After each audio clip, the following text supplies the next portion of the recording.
Bienvenue sur Améthyste. Améthyste, l'unité de méthanisation exploitée par Suez au service de 31 communes de la métropole de Montpellier et de ses 450 000 habitants. Nous débutons notre voyage au cœur de l'usine avec l'arrivée d'un camion de collecte venant décharger ses déchets résiduels dans la fosse. Depuis la fosse, les déchets sont repris par le grappin pour alimenter le process de tri. Va commencer la première étape de préparation, un criblage à 350 mm. Ce criblage se réalise dans des cribles rotatifs de type trommel. La matière inférieure à 350 mm est dirigée vers les BRS.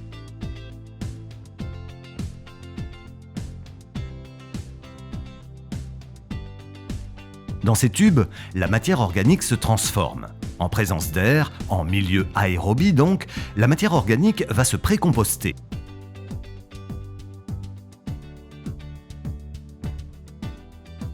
Après 3 jours, elle est orientée à nouveau dans le hall de tri où elle sera traitée par 2 criblages successifs pour extraire la matière organique inférieure à 20 mm, le 0,20 mm. Ensuite, c'est là qu'interviennent les ultra-cribles. Ils séparent le 0,20 mm en 2 fractions, le 5,20 mm et le 0,5 mm. 5 mm, c'est une demi-pièce d'1 centime d'euro. La matière organique, 0,5, est acheminée vers les digesteurs.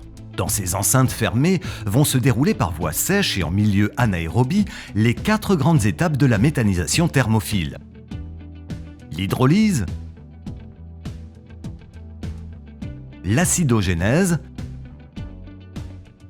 l'acétogénèse et enfin celle qui nous intéresse le plus, la méthanogénèse. Méthane qui est valorisé dans les moteurs de cogénération pour produire de l'électricité et de la chaleur. Mais revenons à notre matière organique. Elle se dirige vers le hall de compostage où elle va être mélangée à du structurant, du déchet vert. Puis, nous constituons un andin qui sera retourné à 3 reprises sur un cycle de 3 semaines. Enfin, dernière étape, le calibrage, pour répondre aux exigences granulométriques du monde agricole.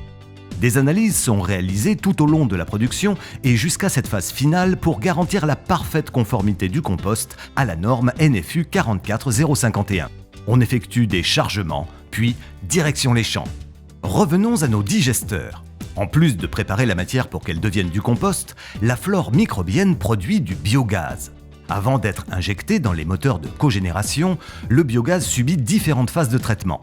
Il est refroidi, compressé, puis filtré avec du charbon actif. Les 3 moteurs d'une puissance de 1,2 MW chacun produisent de l'électricité grâce à un alternateur. La chaleur produite par les moteurs est orientée vers un échangeur thermique connecté au réseau de chaleur de la métropole de Montpellier. Améthyste permet ainsi de chauffer 1500 logements et commerces de l'écoquartier des Grisettes. Améthyste fournit de la chaleur également à la clinique Saint-Roch qui dispose d'un innovant système convertissant le chaud en froid. La clinique est ainsi climatisée grâce à l'énergie verte d'Améthyste. Chaque année, Améthyste valorise 33 000 tonnes de compost normé, 12 000 tonnes de CSR, 3 500 tonnes d'acier, 363 tonnes d'aluminium, 22 000 MWh d'électricité, 12 000 MWh de chaleur.